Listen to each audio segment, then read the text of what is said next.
that on KAFTAN television. And before we went on that break, we told you that this is a show where we discuss all issues revolving around the female gender. And in respect to that, we have interesting topics that we always dish out for every episode of Engendered. And today is not going to be different. Victoria, what do you have to say about our topic of today? Well, when you sent that topic to me, which is a female genital mutilation, well, I had to research about it, because although it's something that is predominant around, or even despite the fact that so many countries have put a stop to it, but then they are not being, the conduct, ethical codes, they are not being implemented. Well, I hope our guest, which is already in the studio, will do more to enlighten us about that. Okay, and Victoria already spilled it. We're going to be discussing female genital mutilation, and we're discussing this with Lois Tofunmi Moshe. Did I get it right? Moshe, actually. But you tried. It's fine. Okay. So Tofunmi is a gender-based and mental health advocate and a member of the global media campaign to end female genital mutilation in Nigeria. And we're discussing fight against female genital mutilation. You're welcome to the show. Thank you. Good to have you. Thank you so much. And you guys look great. Thank you. Yes, now. You're welcome to the show. It's nice to have you here. So, how have you been? It has been a lot, especially with the fact that we're having the 16 days of activism, and it has been back to back, you know. But then we are grateful because we have opportunities to speak, and I see this as an opportunity, and I'm honored to be here. You know, it's a privilege, actually. It has been here and there because I love the team, and that is my driving force. And I'm just like, you know what?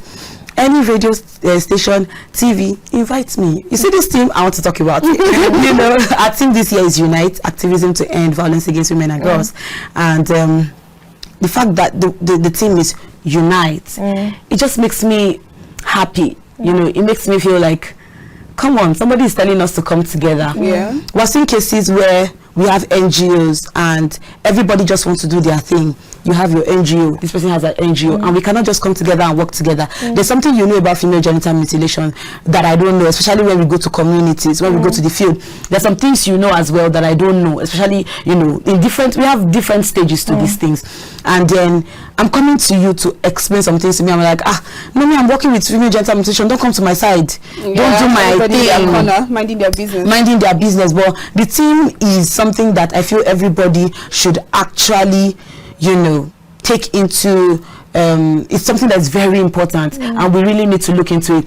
Not just unite in the sense that this person has her NGO and stuff, you know, not just individual uniting where we say intimate partner violence, the man and the woman and all of that, but then as NGOs, as CSOs, you know, we need to come together. We need one voice. Yes, we need to work together. And I always like this example. In fact, I just cited it this afternoon.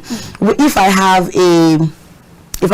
a car and I have you inside the car with me, and the car broke down, let's say it's a manual car, and I just came out of the car, this car broke down, and I started pushing the car, and you both did not want to help me, it's going to look somehow, you know, and then at the end of the day we would not be able to accomplish, you know, moving the distance that we want to.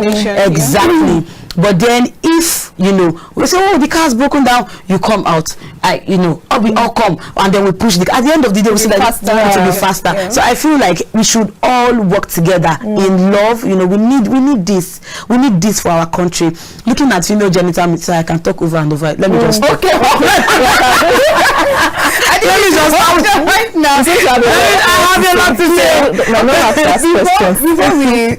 Because we can literally just keep on looking at you. Keep on talking. Okay, now the way I want to start the show, let's start with a story. Okay. On female genital mutilation, and it says here is a real story, and we have to be careful because some of the content here are quite like we have viewers' discretion for it. But I will just read it. It says, I was 6 years old when it happened to me. I knew it was going to happen, and I knew what was going to happen. I knew they were going to cut me because a lot of my friends had done it. And I'll look back. It was quite normal for girls to have a look at each other. My friends had told me that it was really painful, that it was horrible too, So I was terrified. It happened when my mother was away and relatives were looking after my sister and I. In the morning, when I was at school, they told me it was my time. My uncle and my auntie came to take me from school. It was my sister's time too. She was 8 years old. The woman who cut us was my grandmother's sister, and she was going to cut us in a tent near a huge tree. They used rope to tie our legs apart, and there were lots and lots of girls there. I could hear screaming, lots of horrible screaming, and there was so much blood. Girls were crying. My sister went first. They cut her, then they took her somewhere. I heard she fainted. My grandmother's sister was cutting so many girls, and when my sister had been done, she told her to stand just outside, and the blood was running down her legs. Then she fainted. My grandmother was screaming at her sister, asking her how she could do this to her grandchildren. She was terrified that my sister would die, but my grand-aunt insisted, and they said it was my turn. I ran away. I ran as fast as I could, but they sent boys after me and they caught me. They took my legs and my arms and carried me back. One of them was my older brother. He carried me back to the cutter. They tied me down. I was fighting as hard as I could, but they were stronger. I was screaming. The old woman, my great aunt, used a razor blade. It was clean and new, but there was no anesthetic when she cut me. I have no memory at all of her cutting me. It's blank. But then another woman came. She was from a different city, and she gave me an injection before they could stitch me up. They tied my legs together the whole way down so I couldn't open my legs. I was like that for 3 to 4 weeks. I remember my grandmother taking me home and telling me I had to pee. I was terrified because my legs were tied. I couldn't sit to pee. So I leaned over on one side and the pain was unbearable. I jumped and some of the stitches opened. Oh my God, am I goosebumps? My neighbor, she was in her 30s, said I would have to be sewn up again, but my grandmother refused. When I came to England and I started having periods, the problem started. I had to go to the doctor and they opened me, so everything is much better. But there are still some problems. Lots of people from my community believe that if you are open, which means you haven't undergone female genital mutilation, no man will want to marry you, and they keep telling me that. This may sound strange, but I'm not angry about what has happened to me. There is no point. I don't want to spend my life feeling anger and hate. I want to be at peace. So now, this is a story here of a lady sharing her own story. Now she's in the UK. Of her experience with female genital mutilation. I know we had a lot of, they cut me, I was bleeding, I had to pee and stuff like that. Now, you have the floor to yourself now. Can you tell us what this female genital mutilation is about? Okay, so female genital mutilation is a total or partial cut on the female's external genitalia. So now there are different types of female genital mutilation. I think that's the reason why she was talking about sewing me, and some people don't understand when they say sewing me, because they were like, I have gone through female genital mutilation and I was not sewn. Okay, so there are different types of female genital mutilation. The first one is clitoridectomy. This one involves, a total or partial cut of just the clitoris. Okay, then the excision is type 2. It involves the total or partial cut of the clitoris and the labia minora. That's like inside, So then the third one is the sewing one. They call it infibulation. Okay, so infibulation is done, to seal up the whole vaginal orifice. For some people, they cut off the clitoris. For some people, they don't. So they just, stitch the labia majora together down. Okay, so and they leave a small part for urination. They just leave a small part for urination, and that's it. For some, they are even unable to menstruate. For some, they are unable. So there's this retention of menstruation. The shedding of the endometrial wall is shedded inside. Okay. It's not coming out. Okay, because of infibulation. And some people ask, how can she give birth? So there's something called de-infibulation. They will go and open her back. She gives birth, and there's something called re-infibulation. They now tie everything back again. Okay, now before we just go down into that birth aspect of it, can you tell us why this female genital mutilation? It's practiced because some will tie to tradition, culture. Some will tie it to ethnicity. Some will tie it to religion. Can you tell us why this thing is practiced in the I think you have just done that for me already. You know, she had just mentioned that for me. Okay, but then we have psychosocial reasons to cope a girl, to make her avoid sexual intercourse. That is also part of it. Then we have social reasons, okay, social cultural reasons. They believe that if they don't cut out the clitoris, it will grow and become, you know, the man's penile shafts. Wow. So they have that as well. And then they believe there's a part in Nasarawa that does that as well. And they believe that if the clitoris touches the head of the baby, the child will die. Okay, so that is, you know, cultural reasons. Then we have religious reasons. You know, we have the Christian, we have the Islamic religion and all of that. So it's just that most of these things, they're just doctrines that people just develop for themselves. Is it still practiced now? In Nigeria? Yes. We have over like they would like to say, over 19.9 million women. Over 19.9 million women are living with the consequences of female genital mutilation.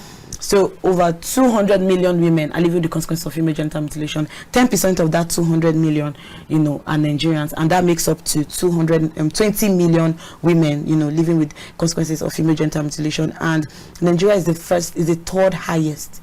Egypt is the first. Ethiopia is the next. Then Nigeria.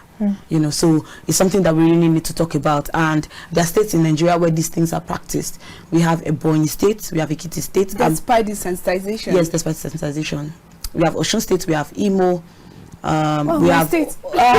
And we have Oyo State. So my state is also part of it, Ekiti State.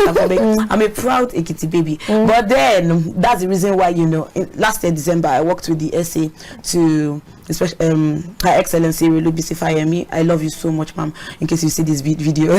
So I worked, you know, with her essay on gender matters on this. I went to Ekiti State, created, you know, awareness. I have a Braille book. Okay. I have a book. We just converted it to Braille. No, before we get to that level now, I would like you to tell us the effects of this on women, because you just mentioned rightly now that people are living with the consequences. What are these consequences? How does it affect the female gender? Okay, so I would like to break it down. We have two different complications. That's like the effect as well. So we have the immediate implication, the complications, and we have the aftermath. That's the long-term complications. So for the immediate complications, we have bleeding, like you from the story. We have shock. We have death. We have injury to areas of the genitalias. We have bleeding. Yeah, I've mentioned that earlier. So all of these are just the immediate complication. We have pain, serious pain, severe pain, and then we have the long-term effects, which includes difficulty, complications in giving birth. We have a ratio of 550 to 100,000 live births. So we have 150 maternal mortality rate. So that is a big issue as well. So we have depression, psychological effect. We have depression. We have post-traumatic stress disorder. You know, those are the long-term effects. We have menstrual problems. We have painful sexual intercourse. We have painful urination. You know, all of those things are, you know, long-term effects. But then we have cases of this cesarean section for women that have gone through female genital mutilation. Most of them, I met a woman for her children because she was caught in a cesarean section. I met someone to miscarriages due to, you know, female genital mutilation. So those are but then it differs due to the expertise of the practitioner. Okay. So it differs. So I was going to ask you a question, because there's a lot of sensitization about this FGM presently. Is it because it's actually unprofessional people that do it, or it is okay if it is professionally done? Is it okay at all if it's professionally done? Okay, so let me just answer your question by saying this. There's something we call medicalization of FGM. Medicalization is when health professionals are the ones that are doing this. Okay, so it's against their you know, the oath you've taken. If you don't know that, know it now. It's against the oath you've taken, because FGM, that's why we don't call it female circumcision. We call the male circumcision. But for the female, we say female genital mutilation, because it's a gruesome violation of a girl's rights. Okay, so when you check the VAP Act, you check part 6 of the VAP Act, you can see that, you know, once you have done this on anybody, you know, there are laws that will pick you, you know, you pay a fine and all of that. But let me just go to the question they've asked. So now some people say, you know, medicalization, you know, it's better because, you know, they'll give you analgesics, something to reduce the pain. They'll have sterilized instruments, you know, and whatever, because it's done in the hospital. But then I would say that, okay, you have tried to cope the immediate effects, the immediate complication, but then you are forgetting the aftermath complication, because there's aftermath complication, you know. Those people, a lot of things are already going wrong, you know, afterwards. You know, the pregnancy issue would still occur, because it's still the same type of female genital mutilation. Clitoridectomy, excision, infibulation. Some people insert herbs. That's the last type. You know, there's this one that they insert tongues inside. After they cut her, did everything, they insert tongues inside so that she can properly heal. They say that's their own reason, you know, to make it heal. And if you don't allow the thing to heal, they cannot remove the tongues, you know. So there are a lot of things to these things. But then the medical backing does not stop you from the aftermath complication, the long-term complication. It will not stop anything. You have just, you know, ended up just saving yourself from the short-term complication, but then the aftermath complications are there. Okay, there's this case of this girl that died. I can't even remember where.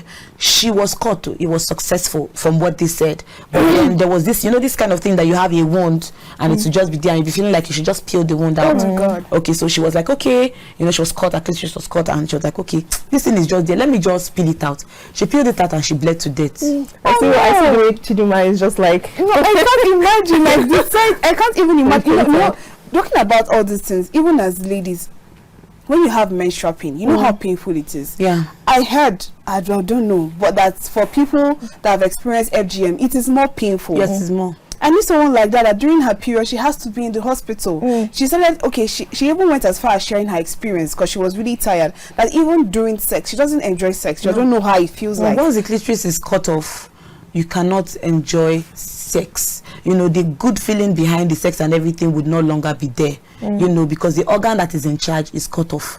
That's the reason why I say when you go through with female genital mutilation, you have cut a part of just like you're cutting somebody's hand off. Well, culturally, that's the main reason why they even do it. But do you think now that, like Victoria said, they do it because maybe they're trying to prevent you from having sex and curb some sexual activity, so that you don't enjoy it? Do they finally achieve that thing? The funniest part is they don't. I've seen some girls that are still looking for sexual satisfaction till now. Okay, and so because of that, they might go from one partner to another. Yes, so now they are moving from one partner to the others. No, you cannot give me, you know, that satisfaction that I need. So they keep moving from one place to another, and this is also causing STDs, you know, sexually transmitted infections and other things. You know, so that is now spiking the rate for others. So, like I would always say, you see something, you see it, you say female genital mutilation is small. Okay, you look at it as if it's small, but then it's leading to a whole lot of things. It's leading to, you know, HIV, AIDS, and a lot of other issues. It's leading to divorce these days. It has ripple effects. Yes, if you cannot manage it, because I was in, I can't remember the radio station I was talking, and somebody called in and said, my wife was caught. You know, he said my wife was caught, and it almost broke our marriage. But you know, now we're trying, you know, because we've gone through counseling, and now I understand what actually went wrong. You know, so now we are now helping ourselves, you know, too. So if your wife is actually caught, you know, there's an understanding that you must have. Okay, you must go through counseling and all of that so that it doesn't end up breaking your marriage. Okay, now I have a question for you. I did my research and I found out that out of 92 countries that actually practice in the whole world that practice this female genital mutilation, 84 countries in the world have laws, okay, because they are aware of the fact that this thing isn't good. There's actually an aftermath effect which we should actually reduce, and they place laws that either prohibits or punishes the acts. Some countries have done that, but would you say Nigeria as a study is doing enough in this regard? That's why I would always say, and I keep saying, that if they've signed it, okay, good. Our Women Affairs, you know, the Minister for Women Affairs, you know, Dimple Talent, she's doing well. In fact, she has made almost all the states are signed, apart from some few states that I don't want to mention. So if you know you're part of them, just go and meet your governor. You know, even we need to do something about it. So it's aside from signing, there's something called implementation, there's something called gazetting. Okay, so after it has been signed into law, now for it to be acceptable, for it to be used, okay, in your state is now very, very important. Okay, so it is important that, okay, we have these laws, we have the VAP Act, we have the Child Act, it's signed in your state. Okay, so now let's start implementing them. And if you are implementing them, judiciaries, like I always say, our judiciaries, please help us, okay, because that's part of the reasons why the crime rate is also increasing. If there's no punishment for them, if somebody has done this thing and there's no bail, you check the VAP Act and you see that, okay, and the VAP Act Part 6 talks about the fact that if you go ahead to cut somebody, 4 years imprisonment, yes, with 200,000 naira fine. If you attempt it, it's 2 years imprisonment and 100,000 naira fine. Aiding and abetting, 2 years imprisonment, 100,000 naira fine. You know, that's what is in the VAP Act. If this is done and somebody has done it and you get a person and say, okay, you have done this. Oh yeah, this is what it's supposed to be. Other people will learn from that person. But if nothing is done, they just feel as if, okay, it's normal, and you know, we can play our way through and all of that. Some people that have been caught, what did they do to them? Nothing. So they just feel like, you know, it's something that it should be done to people. I heard the story of a traditional ruler who actually, it was okay in his community to do this act. But then when it got to, it was something that was just okay. But when it got to his daughter's turn, he carried the child and ran around. Meaning he understood, he knows the effects. And he permitted it for other people. But now it's coming to him, he doesn't want it to happen. I don't think he permitted it for other people. These things are passed down from generation to generation, right? Do you understand? So it's not left to you to say, me, I don't want. Do you understand? Now, like this story that I read now, because the next question I would like to ask you is about how the society, the impact of the society in this kind of thing. It was not even the mother, it was the grandmom's sister that helped out. Now, how do you think we can curb this kind of activity in the society? Because, for example, now the case of tribal mark, I've heard of a story of a girl that has a tribal mark today, not by her mother. Her mother went out. Before she came back, her mother-in-law helped her with tribal mark. They did not send you a message and say who asked you. So now, how do you think we can curb this kind of activities around the society? Now, because sometimes society to be responsible. Because even like, for example, now if you put to bed, or let me not use you, maybe if I put to bed and then some people might just come around and say, if you don't do this thing to your child, it won't help them. They start giving you different ideas. You must use the lamp for the umbilical cord. People start giving you ideas that you should do this particular thing. And if you're not educated enough, you would not know that this is going on. Not even educated. If you are not informed, if you are not well informed, because this happened to someone that I know. Okay, she was sharing the story. You know, she's a media personnel. She was saying that it happened to someone that she knows or something. She said, you know, so she called, you know, these Yoruba women, baby or something. They called them to come and take care of their children when they just give. And the woman was, you know, she was trying to pinch the clitoris off. Oh my God. So she started shouting, why are you doing this to my child? Why are you doing this to my child? She said, why are you shouting? This thing, we used to cut it off before. You know, and that is type 4 of female genital mutilation. Okay, so pricking, insertion of herbs and all of this is type 4, because there are other methods that we cannot really talk about. Okay, so they just fix all of them in type 4. So the one was like, she just pinch it, and you know, for baby skin, once you just it comes out because it's very tender. So you want just what are you doing to my child? Say, this thing, we are cutting it in those days. I just said, let me pinch it more, apply Vaseline. You know, but then she said, please don't do that to my child. So because she was well informed. Now for some people, they are not informed. Because I know of educated people who feel like it's okay. Because I heard on radio too. There are people that come from abroad to come and do it in Nigeria. Because you know, for some countries it's not accepted. So they come to Nigeria to come and do it. Do you want to tell me that they are not educated enough to know that? Some men will even say, from my grandfather, the grandmother did it has, so you have to do it to my child. Some people don't even know the importance. They just like, since this thing is transferred, so do it to my child. Maybe there's a good thing that comes with it. Okay. you know. So just do it to my child, because it happened. They did it to my mother, they did it to my sister, and I was there. You can imagine her brother running to get her. Your own brother. Instead of him to be trying to hide you, he was running to get you. Also, okay, let me ask this now. People, I'm aware that people confuse male circumcision with female genital mutilation. Are they in any way related or interwoven? No. That's why we say male circumcision and we say female genital mutilation. Like I said earlier, female genital mutilation is a gruesome violation of a girl's rights, okay? And for the guys, it has lots of health benefits. Okay, it has lots of it's good. Go and check the internet. Association of Pediatricians, they talk about it a lot. They even list some of the importance that it does to you as a male. It reduces penile cancer, you know, that foreskin, a lot of insects can hide underneath. Okay, so once you remove off, it helps you even as a man, you know, and all of that, even during sexual intercourse and all of that. So that is okay. But for the females, there's no health benefit, please. There's no health benefit at all. This is even paining me now. There's no health benefit, because I've been saying it over and over again.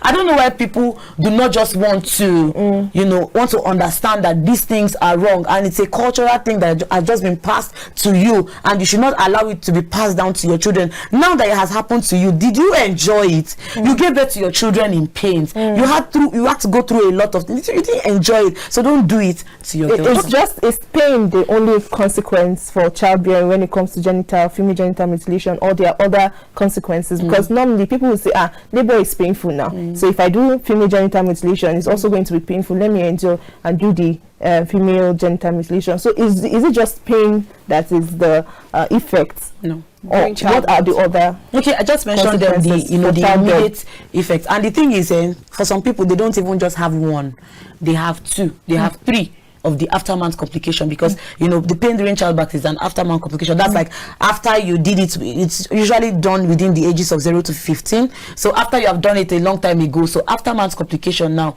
you know, we have pregnancy, but the person can easily conceive like a normal human, right? Yeah, it depends on your complication, and depends on the expertise of the person. It varies per person. Yes, it varies. Now there are different, you know, it depends on the expertise, it depends on different things, your ability. When they were trying to hold you down, you were resisting the kind of injuries that were done, you know. So it depends on what was actually done on you. Now some people don't even know how to do this female genital mutilation. They're like, it's the job of my mother, so they just passed it on to the child, and she's like, okay, now you have become the practitioner, it's you that is left to do it, so come and do it to this person, when you are not even properly trained. So now when it now happens in those cases, you now see, okay, this person is having complications. I've seen different cases, miscarriages. Some people don't even, you know, they find it difficult to even bear children.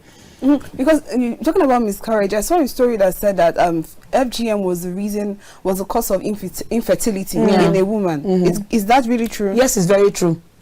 Very, very true. You know, because like if you look at the female reproductive organ, okay, there are a lot of parts that are important to the female, the woman. A lot of every part, in fact, every part is important to her. That's the reason why we're saying do not cut. And you see, they will even tell some ladies, do not wash with so type of soap, do not do this, do not do that, because every part of you is important, down from the fallopian tube to the ovaries to the every part, the endometrium, every part is important to you. So you now saying, okay, allow them to cut this part, allow them to, even some of the microorganisms are important to you. Yes, it is. Okay, like the bacteria in the vagina. So there are some things you cannot just, you know, you cannot just, okay, cut out, or you know. So okay, now let's look at it from this perspective. What are the signs, or how do we know someone that has gone through FGM, female genital mutilation? What are those signs that we see? Okay, I think this one now is now personal, because for some other people you cannot just see it on my face that, okay, I've been caught. But let's say from a partner, a husband to his wife, how would he know? Okay. Yeah. I think it's the woman that would even know. But I have someone that doesn't even know. But the woman. Yeah, she's a woman. She doesn't even know that, you know, that was done on her. Now, if you look at yourself very closely, and I would say, because you know, I read human anatomy, so I have a full understanding of these things. You can get an atlas. You can go on the internet.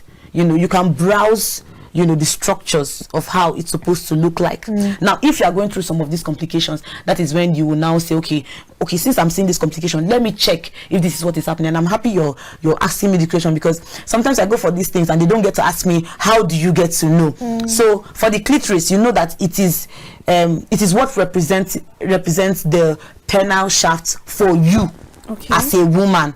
Okay, so once you don't have that, because it's, let me use a carrot to represent that. Once you see that it is cut out, then you know that, okay, something is actually done there. Though we have cases of abnormalities, okay, but then once you don't see that part there, you know that, okay, then you compare to the ones you've seen on the internet, you know that, okay, something is wrong. For the infibulation, you cannot say you don't know. For the one they sew down, you would know. There's no how you would not know, because your vagina is like a flower, you know, that is opened. But for the infibulation, it is closed because they've sealed it down. So it is closed, it is not opened. Okay. Is there a risk with FGM to relating to having HIV or something like that? Something like that. Yes. You know, that's the reason why I mentioned medicalization of FGM now, because some people want to dodge that. So they'll say, okay, let medical practitioners do it for them. And some people now know that's why they use razor, a new, you know, they mentioned we used a new to justify their act. Are you supposed to even cut in the first place? I was angry. Okay, so they would say, okay, they want to get a new razor to do that, because but for some people, they don't know. I have a presentation on my phone that I use when I go out. I have pictures of these things. They have like a scalpel, you know. So they use it for this person and they just dip it in water and, you know, and they go to the next person. On to the next. Wow. So if one person has HIV, it transfers from to the next person. And you know, some of these children, they'll say, okay, they want to do this thing to me because they don't want me to have sex. So I will have sex before the day.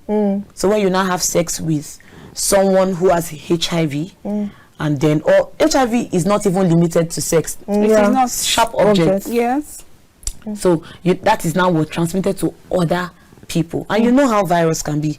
Yes. You know how virus can be. They can transfer from, you know, person to person. So there's a very, you know, huge link between HIV. Okay, now you mentioned the one that is teacher. That is so. That is another sign. Is there any other sign that we need to know apart from those two you mentioned? Basically, you just know the difference in yourself. Once you see those complications, you may not know the short-term complications because you were probably a baby when it was done, but then the aftermath complication, when you begin to notice that, you know, there's no orgasm after sex or during sex, there's no enjoyment and some of all of these things, and then you notice that there's painful sexual intercourse, you know, you notice there's some things you actually notice. When you notice them as a woman, if something is going wrong in your body, you know that no, this is not how it's supposed to be. When you menstruate and you menstruate for more than 5 to 7 days, you know that okay, this is not the normal. So yeah, it's an abnormality. So can I check? Can I check what is going wrong? So please check. Now, I may not probably, you know, say everything, but I've seen some things in the field. That's the reason why I can actually relate with some of the questions you're asking. But then yours may be different from what we're talking about. So please check, you know, check yourself. Is this the normal structure? Because this is not the normal anatomy for, you know, for my vagina, for my, you know, external genitalia. So how is it supposed to look like? Is this how my labia majora minora supposed to look like? Because for the excision, they cut a part of the labia minora. The labia minora is the part inside, very close to the clitoris. So is this how it's supposed to be? You know, so then what would actually say, what's the essence of checking, for instance, if it has been done? Are there ways to maybe rectify in any way? Okay, we've heard of cases where I don't think it's done in Nigeria though, where they make a structure where they can replace the clitoris back, but there's nothing like the original. There's nothing like the original. So let me ask this question now. Since CSOs, like organizations like yours, taking this upon their shoulder and say no, let's not cut and the rest, do you think I've heard that the media aren't doing enough? Do you think, or what role do you think the media should portray in this aspect of saying no to female genital mutilation? Okay, I would say that I'm a member of the Global Media Campaign to End FGM. What we do is media. That's our area. So we use media. We go for community outreach. So if you go for community outreach, make sure a media person is with you. Okay. If you go for this, make sure a media person is with you. So we use media as a tool. Now there's something that media can do for you. I know some reach, in some radio stations and some TV stations. I don't know the reach for your station. Okay, so let's say your station hits 18 million people. Okay, let's not even go too far. Your station hits 100 people. Now those 100 persons now know that, okay, I know what it means. So I would talk to other people about it. So you keep telling people about it, then that makes a lot of difference. Okay, but when there's no media being done, everybody is just going to communities, do you know that there are people that are not even in the villages, but they don't know what FGM means? And when you talk to them about it, they say, really, does it exist here? When we have 20 because I met someone earlier today, and I was telling him that this is something I'll be discussing on my say, and do people still do that? It's happening. It's still happening. It's still happening in Nigeria. So it's something that we really need to talk about. And we really, and if you have a social media handle, one of these days, just paste it there. On the 16th of February is International Day for Elimination of Zero Tolerance to Female Genital Mutilation. So on those days you can also join. Join, and that's why our team is Unite. Okay, just join. It may not be what you advocate for. You may advocate for rape or child education or one thing or the other. It may not be what you advocate for, but just try your possible best, to also talk about this. Share it on your social media handle. Like sometimes I just do a video, not that I've seen something happen. I just do a video and say, okay, sexual female genital mutilation is this. I also do videos for rape. I also do videos for other things. So don't just say this is my major and just rely on it. Okay, sorry to cut you now. It's fine. We're running out of time. So I want to ask you now, regarding the female gender, we are at the center of this. So people that are victims, because I see them as victims of female genital mutilation, how would you advise them to come out of their shell? Because sometimes it leads to depression. They feel that, some of them feel they have this low self-esteem. They're scared of going into a relationship because they feel that they are not worth it. Some marriages today are broken because some people don't even know how to open up to their partner that they've experienced this particular thing. So how would you advise the female gender? How would you advise these ladies or women or girls to come out of their shell? How would you advise them to live their life like every other normal person? Okay, like I said earlier, that one of the aftermath complications is psychological, depression. It leads to depression and a lot of things. I would say I would not start, talking to you in particular, but I would talk to every other person that is around that person. Okay. It is important that you have psychosocial support. Okay, people that are around you to help you. Okay, I know that those people also can be caught, but then they can also help. We can help each other. Okay, so it is very, very important that you talk about these things. Come out and speak. Talk about it. You may do it anonymously. We'll blur your face. A lot of things that media is doing. We can ask you to turn your back. We can ask you. You can even come on KAFTAN TV. I'm glad Chidinma and my friend here will be happy to have you. But then they will not allow everybody to see your face. What you are doing, number one, is telling people that they can rise above it. They can also speak up, and that some people have also gone through the same thing that they are going through, but then they are okay now, so you can also be okay. Okay, so it is important that people should speak up. They should talk about it. And as you talk about, that sometimes if somebody has done something that you're not happy with, you're very unhappy with those things, you just come and say, see this thing that this person did to me, I don't like it.